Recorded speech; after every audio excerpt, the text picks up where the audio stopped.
de paz, que ao despertar de um novo homem nos induz. Te conclama, irmão, de última hora, a ingressar nesta seara de luz. Te conclama. Olá, meus irmãos, muito boa tarde. É um prazer imenso estar aqui com vocês que estão aqui fora, com vocês que estão aí na cantina, né, que estão lá no outro salão também lá embaixo, né? Pra gente é uma alegria imensa estarmos aqui nesta tarde e noite, por assim dizer. E a reflexão que a gente propõe é Jesus e sua relação íntima com o Espiritismo. Esse estudo surgiu em torno de uns 2 anos atrás, quando tivemos a oportunidade de apresentá-lo pela primeira vez, porque a gente percebe no meio social que o espírita tem muita dificuldade ainda de levar a palavra do Cristo, de explicar que a base do espiritismo é Jesus. Obviamente, com a codificação dos Espíritos do Senhor, que são as virtudes lá dos céus, que estão em toda a codificação kardeciana. E ele já nos traz lá em João, capítulo 8, versículo 32.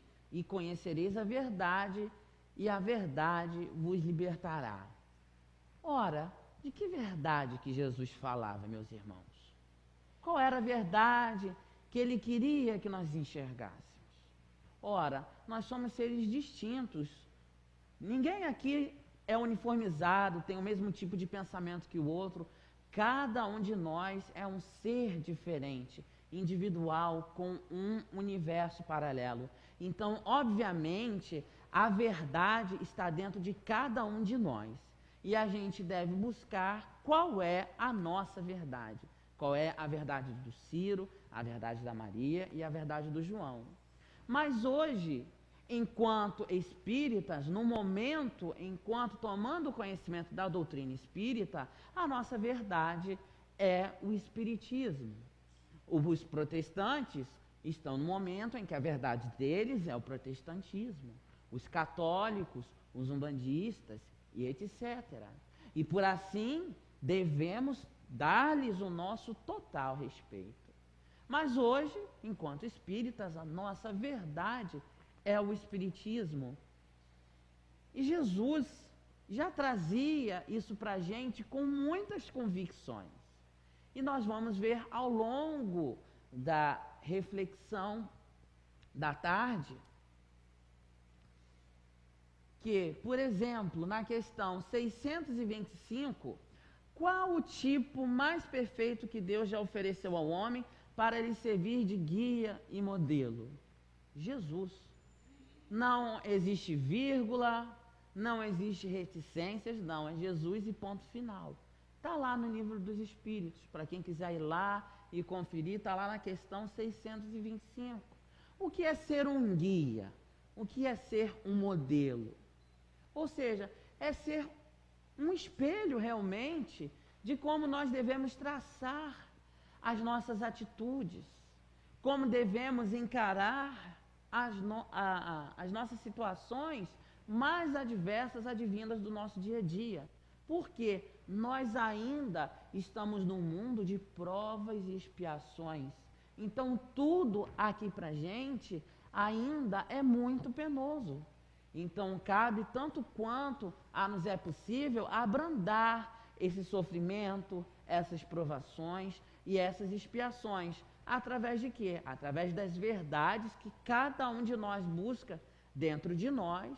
E essas verdades que estão dentro de nós, elas vão sendo melhoradas, reformuladas, à medida que nós vamos tendo acesso à doutrina espírita, conhecendo as 5 obras básicas, né? E conforme o próprio Kardec coloca muito bem, o Kardec já fala, né? Que se Jesus não veio destruir as leis mosaicas, mas sim dar-lhes o devido cumprimento, Da mesma forma, o Espiritismo vem trazer as verdades de Jesus, né, com uma nova roupagem, uma explicação mais ampliada, né, ou seja, dando-lhe o prosseguimento, a continuidade. E foi ele próprio que lá no Evangelho, no Novo Testamento, lá em João, capítulo 14, versículo 16 a 26, eu não gosto muito de texto grande no Data Show, mas esse, infelizmente, a gente não teve como abolir. E ele fala: e eu rogarei ao Pai, e ele vos dará outro Consolador. Ou seja, mais alguém ou algo viria, retornaria, a fim de que esteja para sempre convosco. Quem? O Espírito da verdade, que o mundo não pode receber, porque não o vê, nem o conhece. Vós o conheceis, porque ele habita convosco e estará em vós, ou seja, dentro de cada um de nós. Por isso que nós falamos que a verdade, ela é inerente a cada ser, porque cada um de nós é um universo diferente. Não vos deixarei órfãos, voltarei para vós outros. Ainda por um pouco, e o mundo não me verá mais. Vós, porém, me vereis, porque eu vivo, e vós também vivereis. Naquele dia, vós conhecereis que estou em meu Pai, e vós em mim, e eu em vós. Aquele que tem os meus mandamentos e os guarda, esse é o que me ama. E aquele que me ama será amado por meu Pai. E eu também o amarei e me manifestarei a ele. Disse-lhe Judas, não Iscariotes: de onde procede, Senhor, que estás para manifestar-te a nós e não ao mundo? Respondeu Jesus: se alguém me ama, guardará. Guardará quer dizer sentido futuro, a minha palavra, e meu Pai o amará, e viremos para ele e faremos nele morada. Quem não me ama, não guarda as minhas palavras, e a palavra que estás ouvindo não é minha, mas do Pai que me enviou. Isto vos tenho dito, estando ainda convosco, mas o Consolador, o Espírito Santo, que na nova tradução do Haroldo consta como Santo Espírito, a quem o Pai enviará em meu nome, esse vos ensinará todas as coisas e vos fará lembrar de tudo o que vos tenha dito. Ora, como que mais tarde, anos para frente, a gente iria lembrar daquilo que ele falou? Somente pela ideia de reencarnação. Somente dessa forma. E que quando a gente tivesse contato com as suas verdades, né, nós lembraríamos dos seus ensinamentos.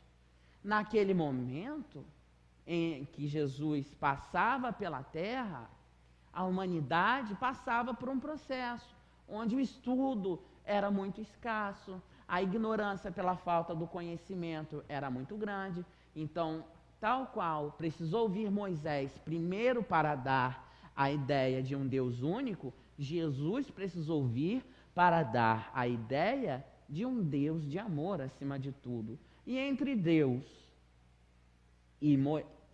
entre Jesus e Moisés, ainda teve quem? Nós tivemos os filósofos, Sócrates e Platão, que já vinham ali dando um mero desdobramento à imortalidade da alma.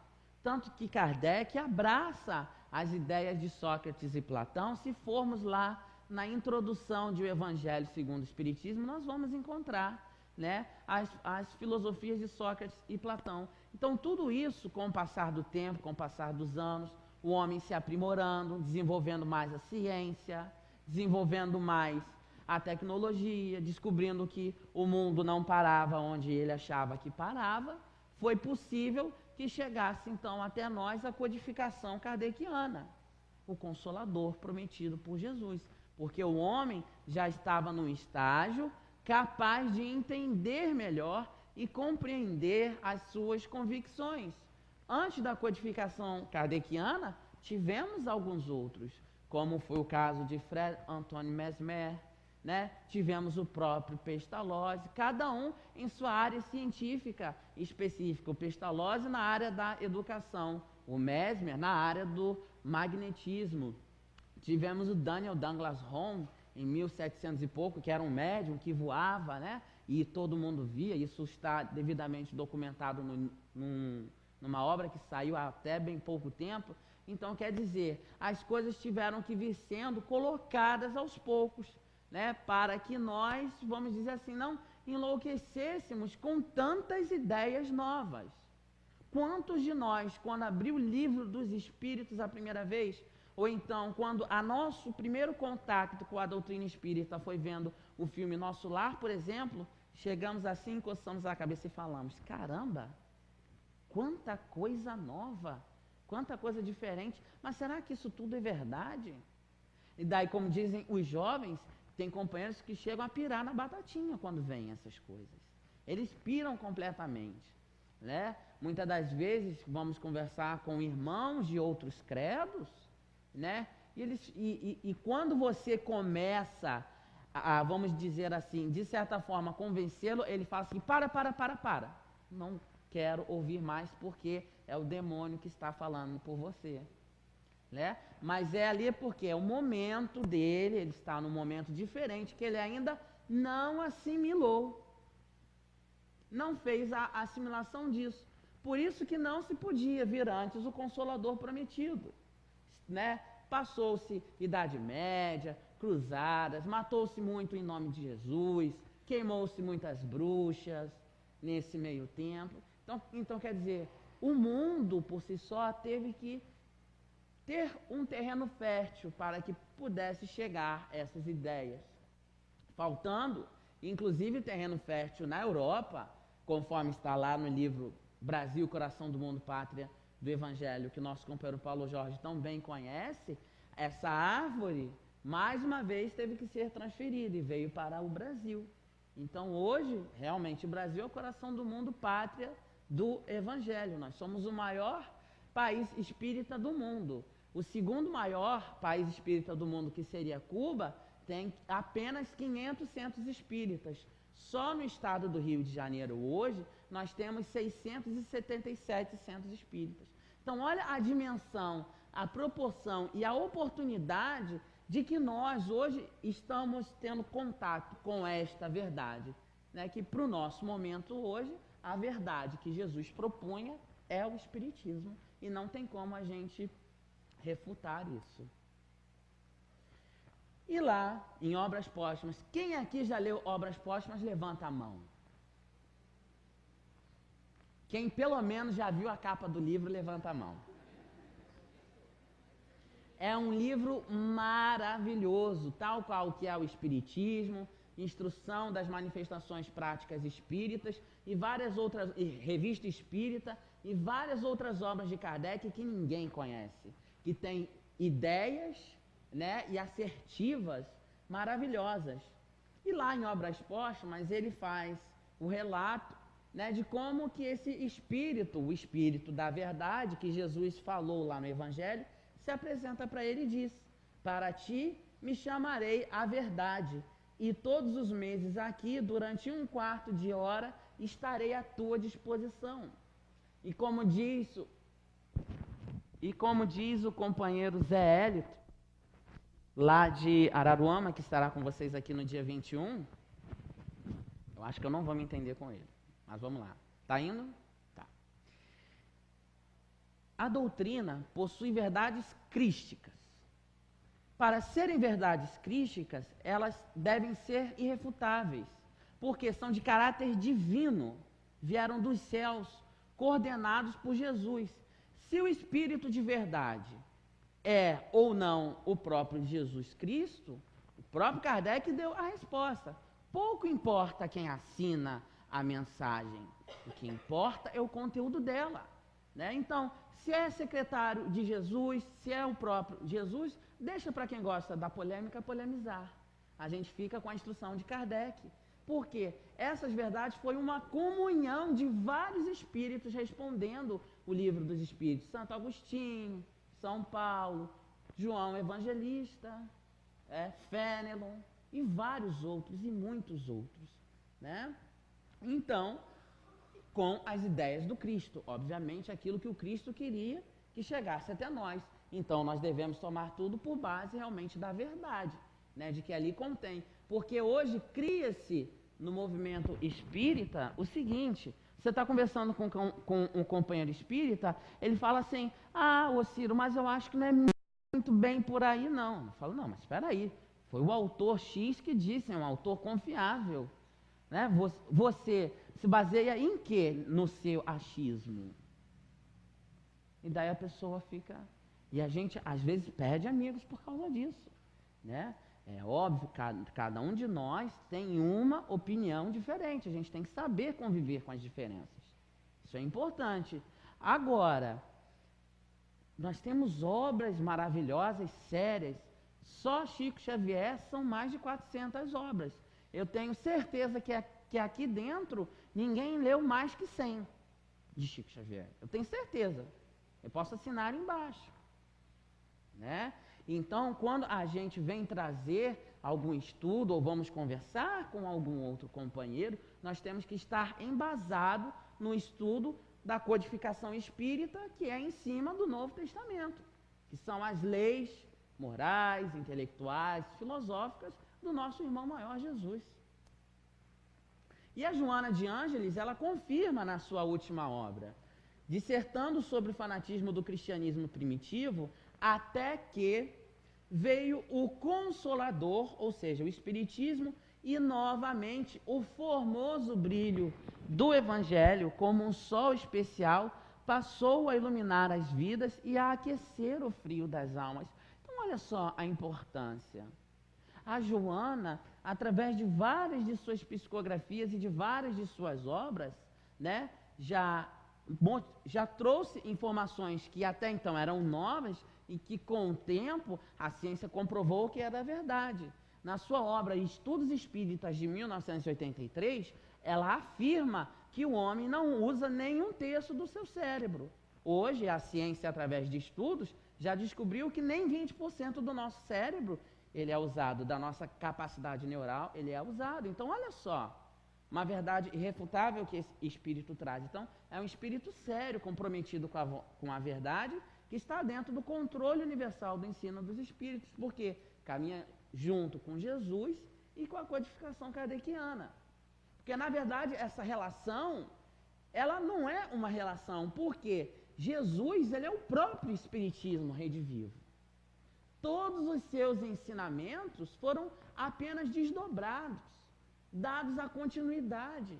E Kardec falava, o Espiritismo, lá na Revista Espírita, o Espiritismo ele tem um caráter progressivo.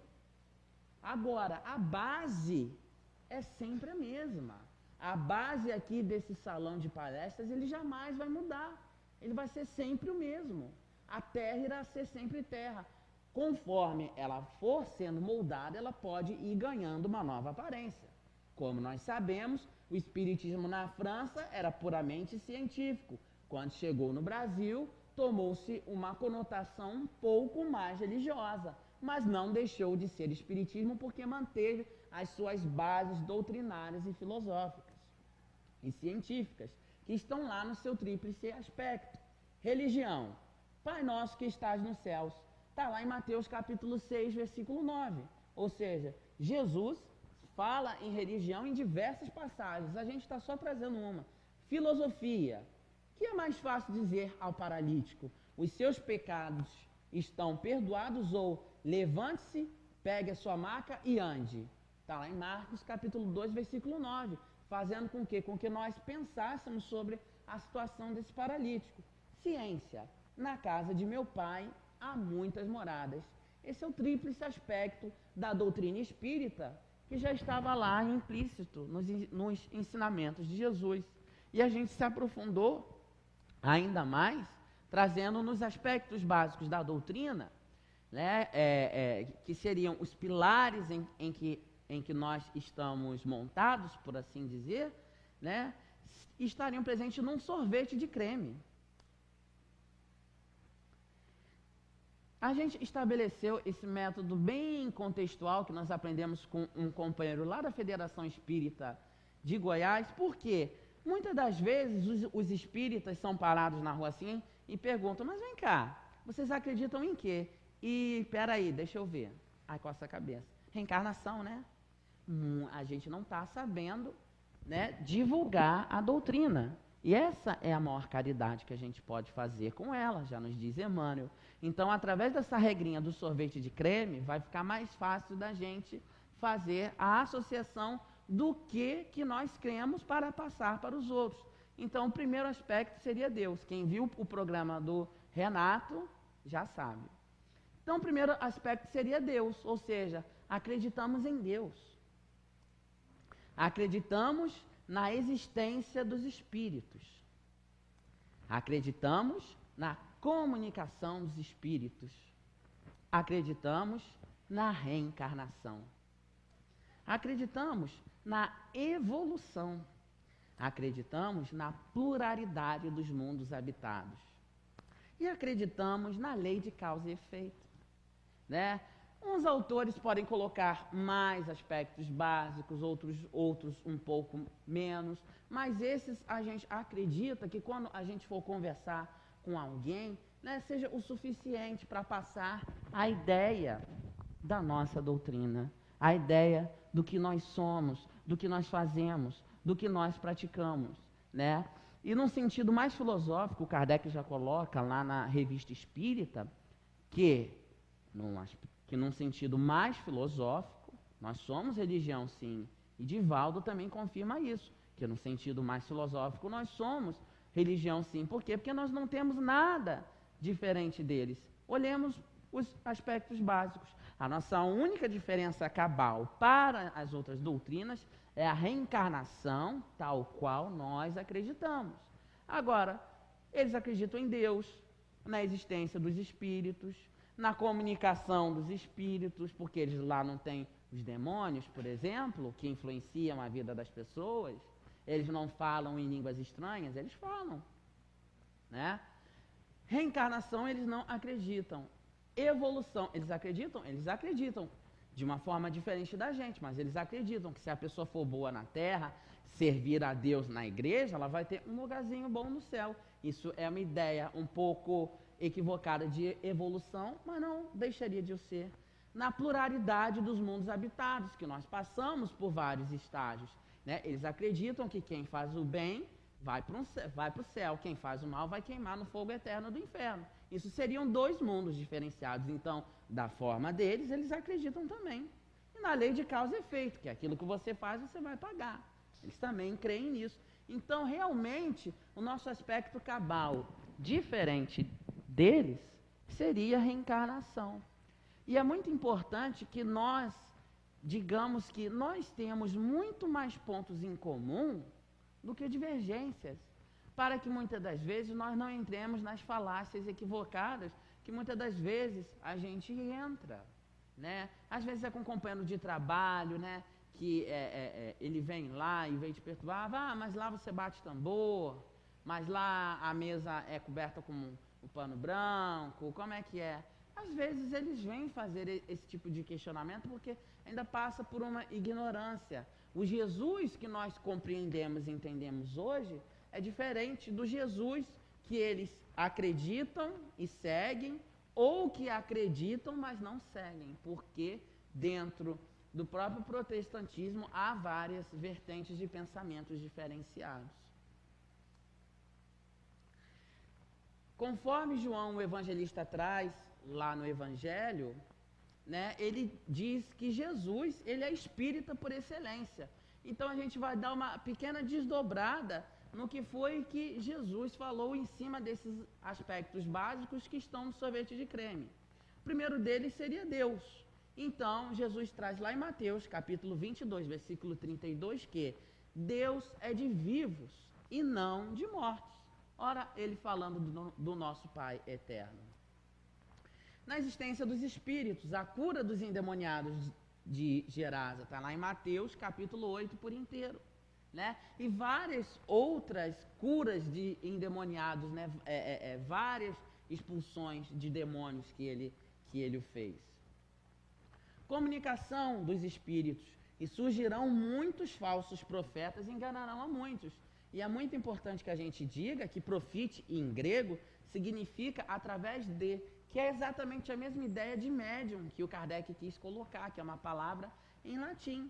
né? E Jesus se aprofundando nisso, ou seja, pedindo, né, para que tomássemos cuidado com os profetas, ou seja, com os médiuns que apareceriam.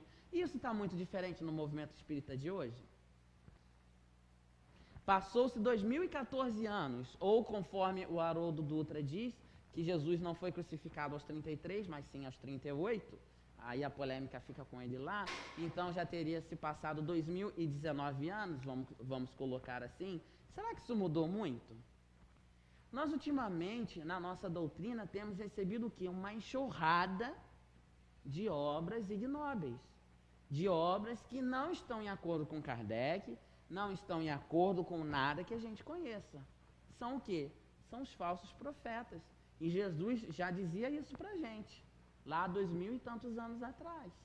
É importante, então, que a gente, quando a gente pegue uma obra para ler e para estudar, que a gente tenha a real compreensão e acepção, e para que a gente possa saber o que é certo e o que é errado, a gente precisa estudar, né, o Novo Testamento à luz da codificação kardeciana, estar presente nos estudos das obras de Kardec, no estudo sistematizado da doutrina espírita, sério, que eu tenho certeza que os trabalhadores de Jesus têm e oferecem. Reencarnação, Jesus já falou lá, em resposta, Jesus declarou: digo-lhe a verdade, ninguém pode ver o reino de Deus se não nascer de novo. Reencarnação, e não há outra explicação. Por mais que digam, mas é nascer na árvore da vida, é o batismo. Não encaixa, não casa. Se você for ler o texto na íntegra, infelizmente não tem como trazer o texto na íntegra, senão seria só mais uma palestra, que é o encontro de Jesus com Nicodemos, inclusive o Dirley de São Vicente, tem uma palestra muito boa sobre isso, depois se a casa puder marcar com ele seria ótimo, porque é um diálogo muito profundo que ele estabelece com Nicodemos. Mas Senhor, e Nicodemos foi na calada da noite procurar Jesus, porque ele era doutor da lei, ele era fariseu, então se vissem ele indo ter com Jesus, conforme era o palavreado da época, né, ou seja, você ir ter, seria ir ter uma conversa, né, ir trocar ideias, ir se instruir, muitas das vezes.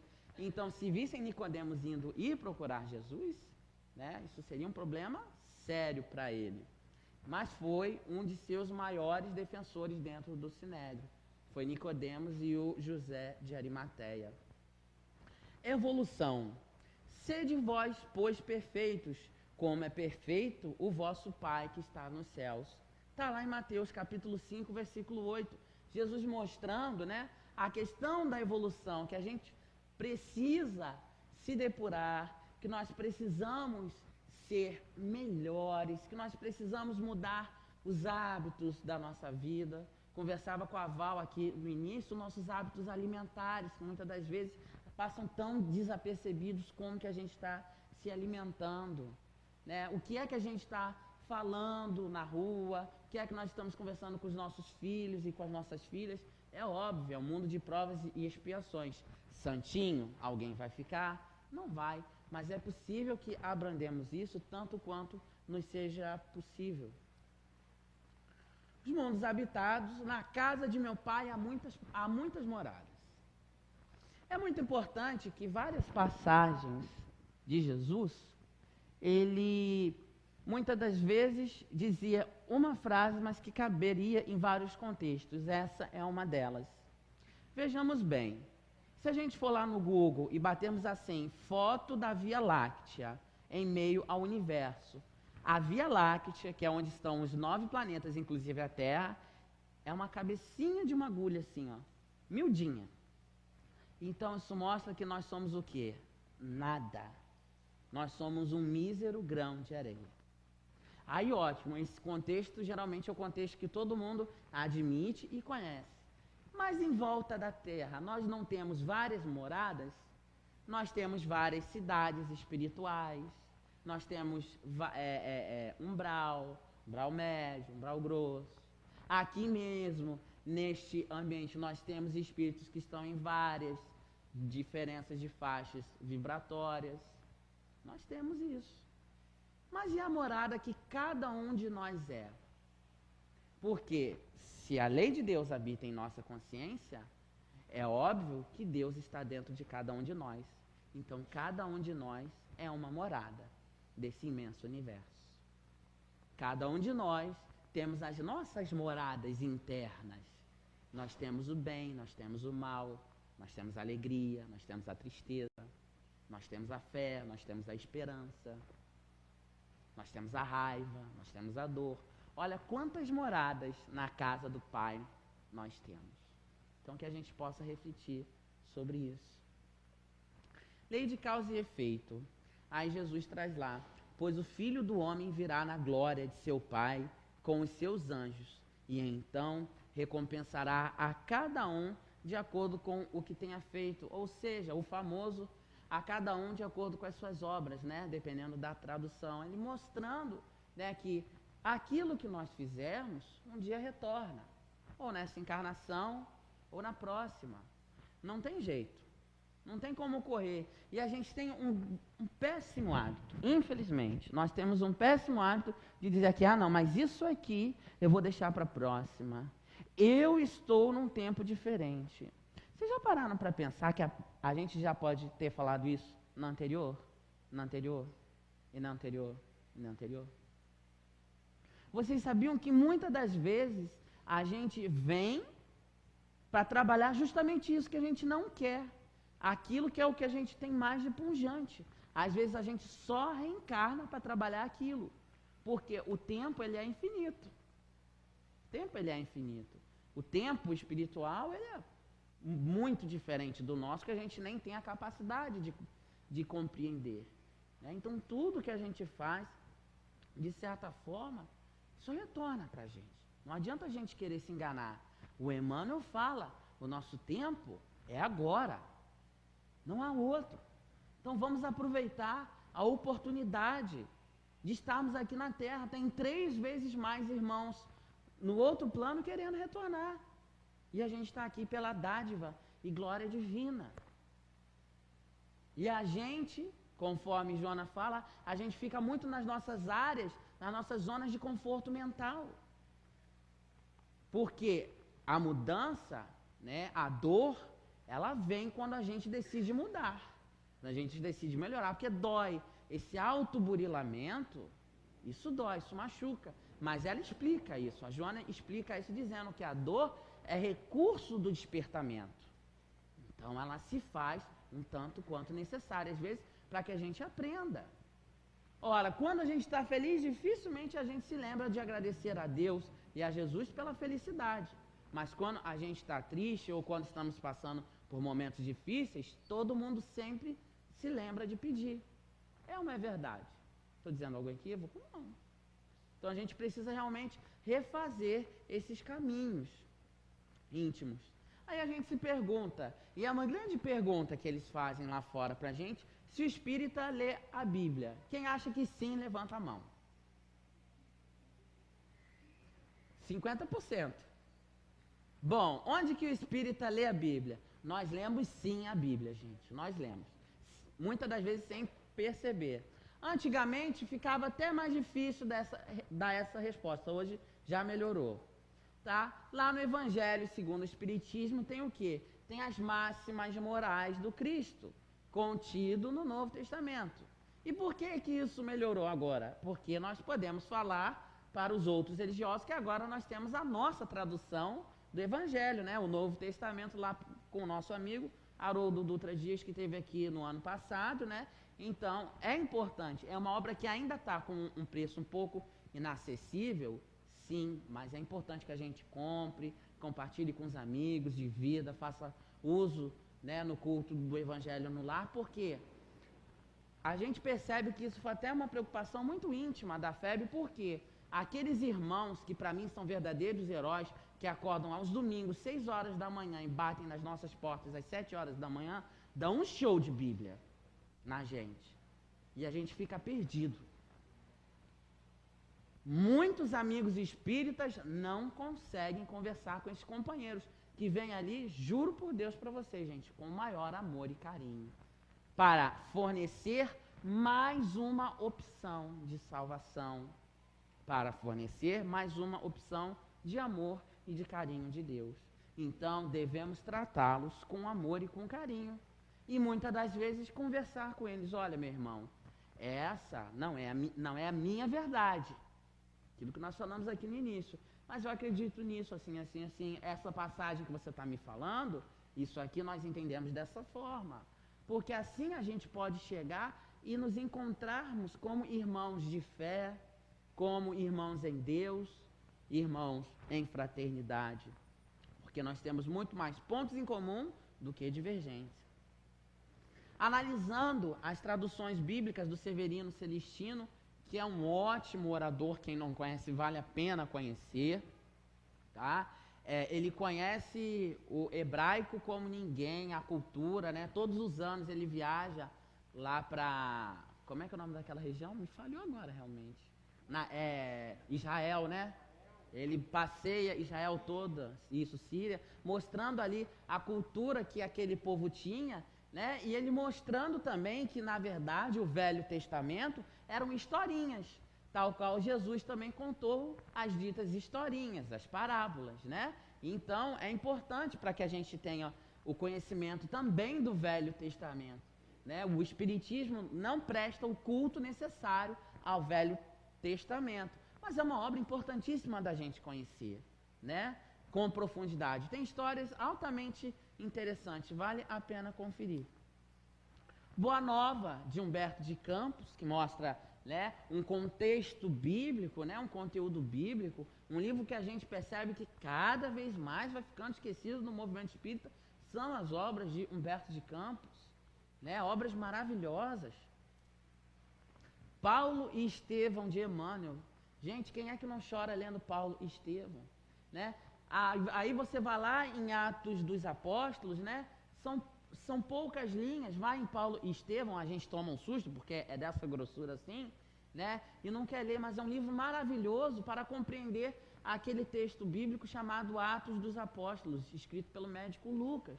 Inclusive, eu tenho conhecidos, pastores de igreja, estudando essa obra para poder passar o entendimento de Atos dos Apóstolos para as suas ovelhas. A personagem Estevão, por exemplo, ele na Bíblia deve aparecer em meia dúzia de linhas, por assim dizer. Na obra, Paulo Estevão de Emmanuel, Psicografia do Chico, né, ele aparece em mais de 150 páginas. É um livro lindo. Quem já leu, levanta a mão. Esse tá legal. Quem não leu, vamos criar o compromisso de ler. Olha, é melhor que muita novela, é melhor que muito filme de ficção, e aqui é verdade. Vamos aprender com o espírito de alta seriedade, que é Emmanuel. Muita gente não sabe, mas Emmanuel participou do processo da codificação. Emmanuel é um desses espíritos, né, que seriam as vozes lá do céu. Depois, quem quiser, pode ir lá ler. No capítulo 11, item 11, é o texto de Emmanuel, no Evangelho. Então, espírita é cristão, gente? Será que agora a gente vai saber responder essa questão? É óbvio que sim. É óbvio que sim, né? Antigamente, se caminhava na rua, o companheiro perguntava, mas vem cá, vocês são cristãos? Coçava a cabeça e falava assim, eu acho que sou. Antigamente era assim, infelizmente. Já melhorou muito, estamos caminhando. De 2000 para 2010, nós dobramos a quantidade de espíritas no país. Isso são dados do IBGE. Então, quer dizer, a doutrina, pouco a pouco, ela está crescendo, ela está se expandindo, e nós, enquanto frequentadores, né, divulgadores dessa doutrina, porque cada um aqui pode ser um divulgador da doutrina de Jesus através do Espiritismo, né, que é a linguagem que a gente adotou nesta encarnação, porque na próxima encarnação a gente pode vir budista, por exemplo, para aprender alguma coisa. Podemos vir protestante, podemos vir católico, por que não? Né? Então, nesta encarnação, nós falamos a linguagem espírita. Então, nessa encarnação, devemos dar os exemplos espíritas de ser. E ele próprio deixou uma instrução para a gente de como levar melhor essa divulgação, se amando e se instruindo. Aí está lá, espíritas, amai-vos, este é o primeiro ensinamento. Instruí-vos este o segundo, mostrando que, infelizmente, aquele velho bordão que só o amor não basta, é verdade. A gente precisa ter amor no coração, mas precisamos procurar entender o porquê de tanto amor no coração, né? Em neurociência, costuma-se dizer que o sentimento ele é burro e ignorante. Imaginemos um ser humano com raiva. Chega num determinado ponto que aquele ser humano ele para de raciocinar. Isso fica claro. E muitas das vezes chega-se às vias de fato. Muitas pessoas até matam sem saber que mataram, porque chegou num ponto que elas param de raciocinar. E o inverso também é. O amor, a caridade, sem o estudo, muitas das vezes você vai achar que está fazendo uma caridade, mas não está. Porque nem sempre aquilo que é bom para mim é bom para o outro. Conforme nós falamos, cada um tem a sua verdade. Então, por isso que o estudo da doutrina e do Evangelho de Jesus, acima de tudo, é muito importante. Para que a gente possa saber aquilo que se passa conosco. O autoconhecimento, né? Fazer uma exegese mental, palavra aqui que aprendi com o nosso amigo Paulo Jorge também, é tão necessária, né? Para que a gente possa ir dormir bem e acordar bem, né? Tendo o autocontrole, o autoconhecimento nas nossas diversas situações da vida. A gente tem uma dificuldade nessa assimilação de amor com razão, de tríplice aspecto, né? De razão com sentimento. Por quê? Porque são muitas encarnações de equívocos, né? A Joana já traz isso em várias obras. Isso está tudo gravado no nosso inconsciente, né? Então a gente tende a ficar ou muito religioso, ou muito científico, ou muito filosófico. Não, a gente tem que tentar ser o equilíbrio, 33,3% de cada um, né? Então a gente precisa saber cambiar entre todos os gêneros, com certeza, né? E a Joana de Ângeles confirma essa questão da instrução lá no Ilumina-te. Obras excelentes de autoajuda encontram-se à disposição de qualquer leitor interessado na conquista do bem-estar. O Espiritismo, restaurando a doutrina de Jesus, propõe a autoiluminação mediante as suas palavras sintetizadas no Sermão das Bem-aventuranças, sempre atual e insuperável. E teve um ser que soube pôr tudo isso em equilíbrio. Era espírita ou não era espírita? Talvez por excedência o seria, e esse indivíduo chama-se Paulo de Tarso, que ele não viu Jesus, mas teve a crença necessária em Jesus para levar o seu exemplo de amor e de instrução em equilíbrio, né? E aí ele fala, e ainda que eu tivesse o dom de profecia e conhecesse todos os mistérios e toda a ciência, e ainda que eu tivesse toda a fé de maneira tal que transportasse os montes e não tivesse amor, eu nada seria. Ele era doutor da lei, conhecedor de várias línguas, influente na sociedade, estudioso, etc. Está lá no livro Paulo e Estevão. Todas as suas qualidades. Então ele tinha o amor, mas tinha a instrução também, o equilíbrio, né? Em várias situações ele fala, né?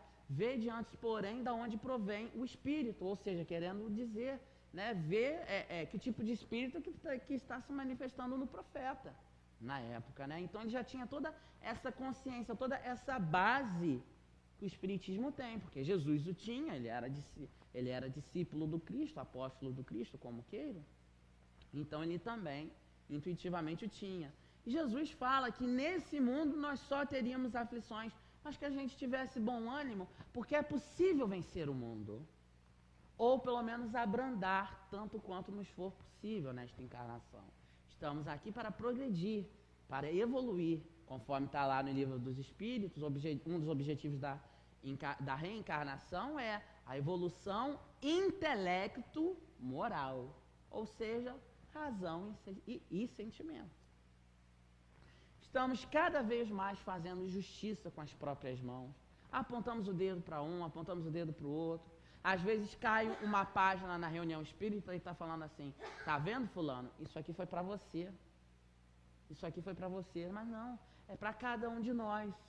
E para exemplificar, o Divaldo tem um caso muito interessante com Joana de Ângeles, que um dia ele estava abatido e Joana então vem ao seu encontro e pergunta, Divaldo, por que você está triste hoje? Ele fala, poxa, minha irmã veneranda, Você escreve tantas páginas de luz e de amor para o mundo inteiro, mas nunca escreveu uma frasezinha para mim. Aí ela fala assim: Divaldo, pega o livro tal. Aí Divaldo abriu. Lê a página que saiu. Divaldo leu. Agora pega o livro tal. Abre o livro, na página tal, lê a página tal. Leu. Então, essas mensagens são para você. Porque a gente tem que tomar as mensagens para a gente, para a nossa verdade, para a nossa realidade. Conforme nós falamos, sempre com o equilíbrio necessário em cima das obras kardecianas. E isso vai implicar a gente parar de fazer a justiça com as próprias mãos, em ficar apontando o dedo para o outro, infelizmente, em contextos sociais, ficarmos amarrando menores de idades que não tiveram a educação necessária nos postes, torturando pessoas até a morte, como nós tivemos até bem pouco tempo atrás. Porque é nessa cataclisma que vive a nossa sociedade atual, infelizmente. Falta de tempo, isso aí é clássico. Ninguém tem tempo para nada. A gente vive numa correria só, tem que vir na casa espírita entregar a bolsa, tem que vir para a casa espírita para uma reunião de diretoria. Quem que gosta de reunião de diretoria? Difícil, né? Difícil. Já chega dizendo que tem que ir embora. Numa reunião de conselho espírita, já chega dizendo, vamos correr com a pauta, gente. A gente precisa abrandar os nossos corações, controlar as nossas ansiedades e saber flexibilizar necessariamente o nosso tempo. Falta de oração e meditação. Estamos cuidando muito mal dos minutos que antecedem o nosso sono. Aí o que acontece? Conforme já nos mostra lá Filomeno de Miranda em uma de suas obras, mais de 50% da população terrena vai para onde? Vão para as bacanalhas, para as orgias no plano espiritual. Então a gente precisa ler um bom livro antes de dormir, precisamos orar, precisamos meditar. Meditação é yoga? Não. É no olhar no espelho e falar: o que eu fiz de bom hoje? O que eu gostaria de ter feito que não fiz? O que é que eu posso fazer amanhã de melhor para melhorar a minha vida, a minha qualidade de vida, a qualidade de vida do meu esposo, do meu filho? Nós precisamos meditar muito, né? E orar muito antes de dormirmos. Até porque os maiores processos de obsessão, né, eles se dão durante o sono através da hipnose em que o obsessor faz sobre o indivíduo. Falta de disciplina e organização está incluso aí dentro da falta de tempo. Gente, a gente precisa cuidar melhor dos nossos lares, das nossas casas, fazer o evangelho no lar. Falta de coragem para mudar e sairmos das nossas zonas de conforto. Como é difícil a gente acordar cedo para vir num domingo à casa espírita. E é muito bom que num domingo às 6 horas da tarde aqui esteja cheio. Isso é excelentemente bom. Mas em muitos outros locais, lá em Araruama, tem muito isso. Nós tivemos que parar de colocar seminário no domingo, porque parece que virou um judaísmo, por assim dizer. Não se trabalhava, no judaísmo não se trabalha aos sábados. O espírita não vai para a casa espírita no domingo, não tem jeito. Não trabalha domingo, tira domingo para a família. Por que não flexibiliza isso? Né? Sai com a família no sábado à noite. Durante a semana, qual o problema? A gente é muito preso a conceitos, a paradigmas, e a gente não muda isso. E Joana diz que a gente precisa estar em constante movimento, se mudando, se modificando, se burilando. Jesus mostra isso o tempo todo pra gente. Tá aí, ele está dizendo que venceu o mundo e é possível a gente vencer também. Como? Isso aí, e vai estar aqui com muito amor e carinho, não vai? Isso aí, tem que estar mesmo, tem que estar. Isso aí, tem que estar aqui. É altamente necessário o trabalho no bem, é dignificante, né? Enriquece a nossa alma, fazemos nos sentir bem. E um ponto que a gente vai, só para a gente concluir, o domínio da tecnologia sobre os nossos vogares. Aí, para que não continuemos duvidando da mediunidade de A, B ou C, a gente traz então uma colocação de Chico, que está no livro A Terra e o Semeador, sobre essa questão. E ele diz o seguinte: acreditamos na doutrina espírita, segundo a qual todas essas ocorrências são subordinadas a leis de causa e efeito. Apesar disso, nós estamos caminhando cada vez mais para um mundo de tecnologia muito avançada. E se não iluminarmos as nossas conquistas científicas com o amor que Jesus nos legou na civilização cristã, sem dúvida seremos obrigados a admitir que a tecnologia pode nos conduzir a desastres coletivos de maior expressão, comprometendo o progresso da humanidade. Você sabe de quando é esse texto de Chico Xavier? É de 1973. Quem é um pessoal um pouquinho aqui mais das antigas sabe que nem telefone fixo tinha direito.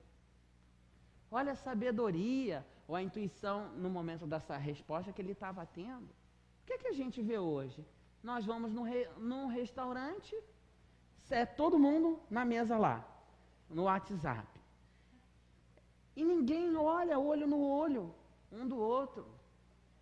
E as cataclismas que trago aí esses desastres coletivos na tecnologia. Nós tivemos a invasão da rede de computadores do nosso governo pelo Pentágono americano. Poderia ter gerado uma guerra? Poderia. O caso daquela senhora em que a foto foi parar na internet como sendo pedófila e ela foi morta em praça pública. Está lá, as cataclismas. Jovens de classe social média, não é jovem pobre, classe social média, se juntando em grupos de Facebook, combinando horários para fazerem arrastão nos shoppings de São Paulo. Olha só, e a gente vai duvidar das palavras de um homem desse, em 1973? De forma nenhuma. Eu vou morrer acreditando em Chico Xavier, Jesus, em Allan Kardec, em Emmanuel, com as vozes do Senhor, que o Senhor permitiu que passassem aqui como espíritos na Terra e como encarnados também, como almas, né? Porque a alma é o espírito encarnado. Mas o que falta realmente para sermos bons? O que é que falta? Os ensinamentos do Cristo em toda a sua plenitude, meus irmãos. Aonde que a gente pode encontrar, né, esses ensinamentos? No Novo Testamento, nas obras de Kardec e nas obras doutrinárias sérias, complementares. Então, que Jesus possa permanecer conosco ao longo de toda essa semana, que possamos ter uma semana de muita alegria, de muita paz e de muito amor. Que assim seja.